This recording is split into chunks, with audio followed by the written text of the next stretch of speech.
तो सवाल ये बा कि पवन जी से रुआ प्यार करे नहीं कि ना? अयो प्यार मोहब्बत जिंदाबाद, आप बताओगे? यस, मैं पवन से प्यार करती हूँ। मुझसे पूछिए ना। ये जनता यहाँ से पूछा था। एज मेरे छोटे भाई मैं उनसे बहुत प्यार करती हूँ। अब आप बताइए। प्यार मोहब्बत जिंदाबाद, आपका छोटा भाई तो मैं आपके छोटे भाई से प्यार करती हूँ। वाह, ये हुआ ना जवाब। भैया करे नहीं कि ना? भैया के उनकरा से पूछिए।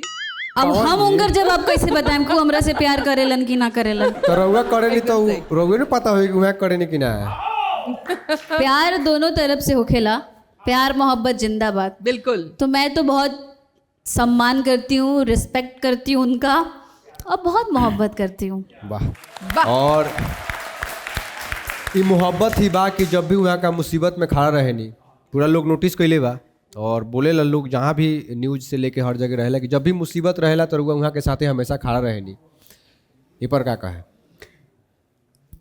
पता बा पाखी जी, अगर केहू आपन मुसीबत में बा, अगर ओकर विपक्ष सब बा, तो एगो रिश्ता ऐसा होके के चाहिए कि केहू के आगे पीछे सोचे के ना पड़ो। बिल्कुल। तो हम वहाँ खाती हमेशा हर टाइम खड़ा बनी, जहाँ भी वो हमरा के ढूंढम, भले वो हमरा साथे खड़ा रहे ना रहे, लेकिन हम खड़ा रह।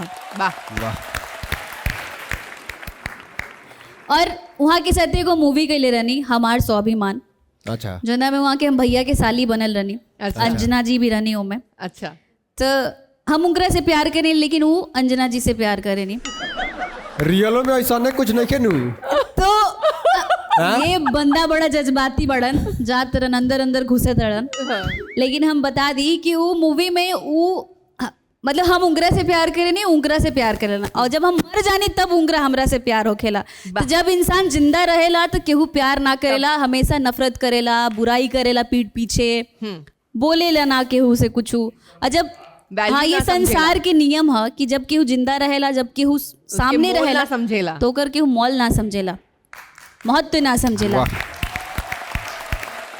हाँ, ये संदेश है ये सबके खाती, जे भी प्यार करेला और जे भी पीठ पीछे बीचिंग करेला, बुराई करेला, बिल्कुल। मुंह पे करो जिसको भी करना, दम साला सीना चौड़ा ठोक के बोलते हैं कि फाड़ देंगे बीच से, चाहे कोई भी हो।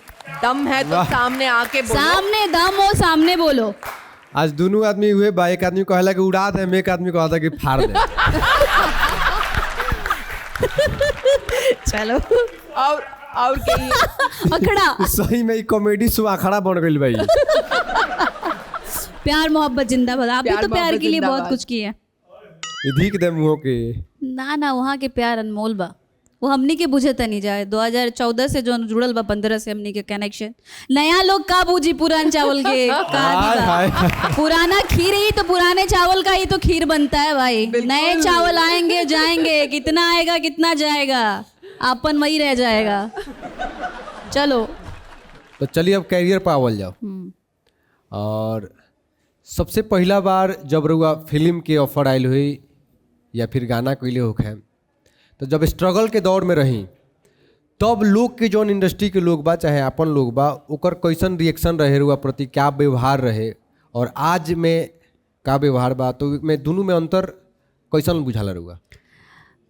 पहले वाला जे भी लोग रहे नु, अभी बनावटी लोग बा। अच्छा। जितना भी अभी इंडस्ट्री बाटे, हम 2015 से 14 से बानी इस इंडस्ट्री में, तो जो अभी वाला इंडस्ट्री बा वो बनावटी बा। पहले वाला इंडस्ट्री कुछ अलग रहे, और हमरा साथे व्यवहार भी जितना भी लोग बा, जो भी कलाकार बा जेकरा से हम जुड़ल बानी, उनकर बहुत अच्छा रिस्पॉन्स रहे पहले भी। अब थोड़ा चेंज हो चुका है, अलग हो चुका है मिजाज सबका। पहले बहुत अच्छा था, अब प्रैक्टिकल लागत है। हाँ, अभी थोड़े फेक लोग आ चुके हैं, वही लोग फेक बन चुके हैं। अच्छा, तो जब स्ट्रगल के टाइम के बारे में अगर कुछ बताई, अगर कुछ ऐसा वाकया भइल हो के रुआ साथे कि कुछ लोग मिसबिहेव करेला स्ट्रगल के टाइम पे, और जब रुआ सक्सेस हो गई नी, तब वो अगर आदमी मिलेला तो ओकर का रिएक्शन रहेला? हमरा साथे मिसबिहेव नहीं के भइल शुरू से ना, कभी नहीं के भइल। हमरा के सपोर्टे मिलल बा, और जब भी हम काम कैले बानी, हम एज ए सिंगर इंडस्ट्री में आई रहने, तो हमरा के 2017 में फिल्म के ऑफर मिले रहे, नगिनिया। आप लोग बहुत फिल्म की होंगी, नगिनिया होगिनिया। तो रितेश ठाकुर का मूवी था नगिनिया। अच्छा। तो उसमें ऑफर मिला था मुझे काम करने पे, जिसमें 5-6 हीरो थे, 5-6 हीरो 6 हीरो थे और मैं अकेले नागिन थी एक। अच्छा तो उस टाइम भी स्ट्रगल नहीं करना पड़ा, अभी भी नहीं, हालांकि चलता रहता है, बट सब अच्छा भगवान का कृपा से। पहला गाना कैसन रहे, केकरा साथे रहे, कोई स्टार के रहे या फिर नॉर्मल गाना में काम करे रही? सबसे पहला गाना हमारे खुद के सोलो रहे जो हम गईले रहनी। अच्छा। पहला गाना, और एज ए एक्टर हम गईले रहनी रितेश पांडे जी के साथ। सबसे पहला बार? हाँ, देवी गीत रहे वहाँ के। अच्छा। तो सबसे पहले हम रितेश जी के साथ काम कैले बने। ओकरा बाद खेसारी जी। उ मरद अभी बचा बा? कि ना उनसे ना, पहले भी? ओकरा पहले छठ वट के सॉन्ग कैले रहनी जा, वो तो ऐसे नॉर्मल भगल रहे। अच्छा। हम्म। और हमरा नहीं लगत कि उ वीडियो के बाद ओकर असली वीडियो के ज्यादा व्यूज आइले? ना नहीं के पहले क्योंकि जो हो गए ओरिजिनल ओरिजिनल, डुप्लीकेट डुप्लीकेट होता है भाई। बनल रहे कि ना ओकर वीडियो? ना, वीडियो ही ना बनल? अभी का यूट्यूब अलग है, उस टाइम का यूट्यूब अलग था। अच्छा। उस टाइम का हम लोग एक एक दिन में 10-10 मिलियन 20-20 मिलियन करते थे। अभी तो पैसा वैसा लग के एडवर्ट लग के अभी हो जा रहा है ना। अच्छा। पहले नहीं, पहले का अलग ही दौर था, Genuine। वो मज़ा अलग था ना। ऑर्गेनिक। हाँ, मज़ा अलग था वो। अब तो मतलब खाद बिया छीट के ज्यादा खाद हो जाता खेत में, तब खाना खराब हो जाता, वही आवाज ऐड उड लगा के सब व्यूज बिटरल जाता। हाँ, अभी यूट्यूब वगैरह बहुत ज़्यादा वो हो गया है, सब ऐड वाला। फेक बोल तो रही हूँ कि अभी के इंसान भी फेक हो चुका है और वीवर भी फेक हो चुके हैं सारे। चारों तरफ फेक हो गइल बा। फेक फेक पंथी, दिल फेक, दिल फेक हो चुका है। आशिक की तरह। आज मुझसे प्यार, कल उससे प्यार, परसों उससे प्यार, ऐसा हो रहा है। ये चीज बा। तो बहुत अच्छा लगल रुआ से बात करके। Thank you. और डिम्पल जी, जब रुआ से बात होत रहे शो में बुलावे खातिर, तो रुआ शूटिंग में रही, हाँ जी। फिल्म के शूटिंग करत रही, तो वो फिल्म के का कहानी बा? काहे कि भोजपुरी में तो आजकल बहुत अच्छा अच्छा पारिवारिक फिल्म ही बनता। हाँ, तो रुआ ऐसा ऐसा फिल्म में काम करते हैं का? देखिए, हम जो फिल्म में हमारा आवे वाला बटे, वो फिल्म के नाम है जेठानी के अरेंज मैरिज, देवरानी के लव मैरिज। आहा।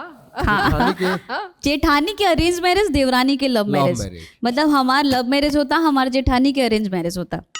आजकल के घर घर के कहानी बा, गांव गांव के, कि पुरान लोग अरेंज मैरिज कर लेता, नया होता जे लव मैरिज शादी करता। तो वही में पूरा ड्रामा हुई। वही सब फैमिली ड्रामा बा। और ये B4U चैनल से ये मूवी आवे वाला बा हमार।